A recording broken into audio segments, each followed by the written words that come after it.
us to sit in that, to sit there. So I stay right there. That was Uncle Bill, and George was just a little over a year old, and Aunt Frances. Now, we stayed on the dining room table, and there was a closet, clothes closet there, and so he and Mama sat in the clothes closet, and let's see, there was one little, the house was built like 3 rooms across the front. They had a living room in the middle, and 2 bedrooms on one side, and 2 bedrooms on the other side. So some man that worked for Florida Power and Light or worked for Phoenix Utility Company was building Florida Power and Light at the time. And he came by there and wanted to rent a room. There wasn't many places you could get a place to stay, so they rented a room to him. And he came over on, there's a door between the living room, the center room, which was the living room, and his room. So storm was getting so bad, he came over and told Dad, that's looking bad. He said, I think I want to get out of that room. That corner, it's moving, the roof's going up and down. So that old shift room, Mom and them had that old heady thing. They left it up there in Georgia. It had things you hang clothes on one side, it had drawers on the other. It was an oak cloth. Well, anyway, he got in there and sat down. Got a chair and sat in that. And there he sat through the storm. Mom and Daddy sitting in the closet. We were on the dining room table with a mattress. He pulled the dining room table into. Must have been pretty scary. Well, yeah, but You scared? No, I wasn't really afraid. For some reason, I didn't know enough to be afraid. But the kids you all just sat there and yeah, we had to stay there. I guess we might have went to sleep. I don't remember for sure. How could you sleep with that wind blowing all through there? Well, the roof was tied, but it raised up once in a while, up and down. The roof was on, and the walls on the next to where we were.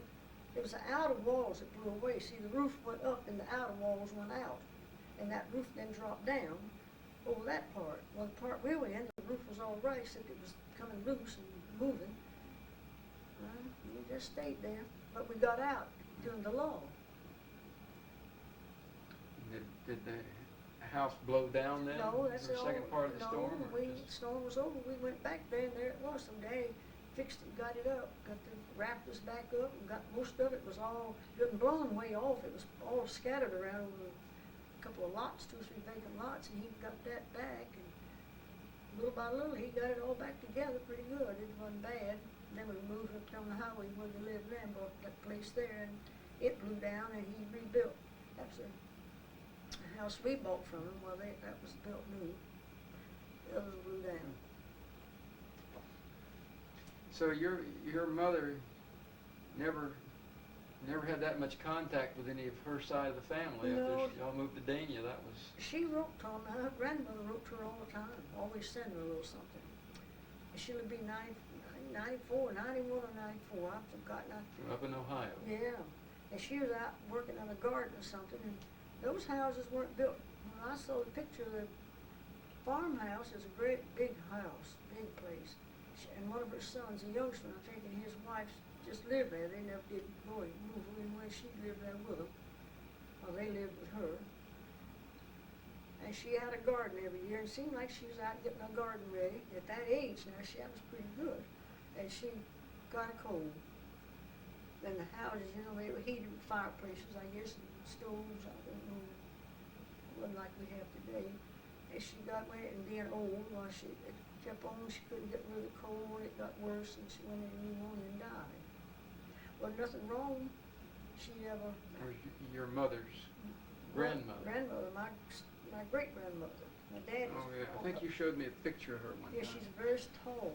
Yeah. Very slender. And she's, but she was strong and healthy. She didn't have a thing wrong with her.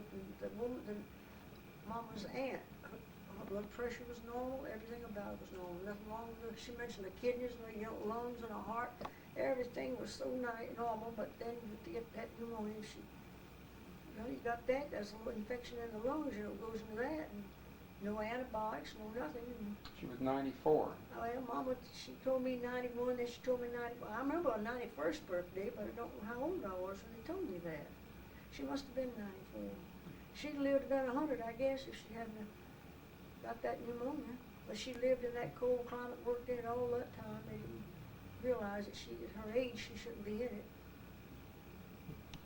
uncle, 85 years old, driving his car everywhere. And he got in a wreck, somebody hit him, and he got injured, and they didn't know it, and they said he was such a trauma to, and all, he was, well, I guess it was a shock. So they all lived to be pretty old. Oh, way up in the 80s, and the mother lived to be 90-something. I don't know about the father. He might have, never did hear much about him. He died. And your mother didn't live as long as the others then. No. Now, her grandfather, Adams, her mother's father, was an old man when he died. She was telling me how to show me a picture. I think I got a picture of him. And he would sit down, he wrote out checks for all of his children. And Mama's mother was the youngest, the baby of the family. And that was the last check he wrote. And he was almost blind, she said. Well, he might have had cataracts. In those days, they didn't know much about cataracts and what to do for them. But he could see well enough to write, and he was very old. She didn't ever say, she didn't know, just very, very old. He looked old. And her sisters, and some of them, Mama's mother's sisters, Mama's aunts, they were alive when she was in Georgia. And the last one died while she was up there, and they finally got the estate settled up, and they wrote to Mama and said they were sending, she got some money from them. And Mama told me one story, and Frances found out something else. I don't know. She had a diamond ring. And Mama said it belonged to some of them in the family, and asked her would she rather have the diamond ring or have the money or something. And it seemed like it was $500 they sent her at that time, and then some more was to come later.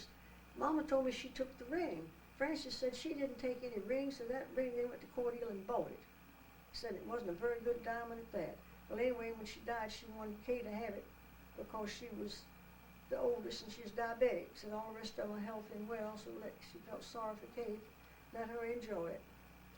So, okay, that's the one that got stolen. Of course, she let some of that trash. Frances told me, she said, you keep it and wear it. When you're through with it, then let her have it. Well, Mama didn't say that. She said Kay was being diabetic and all, she may not live very long. Just let her enjoy it.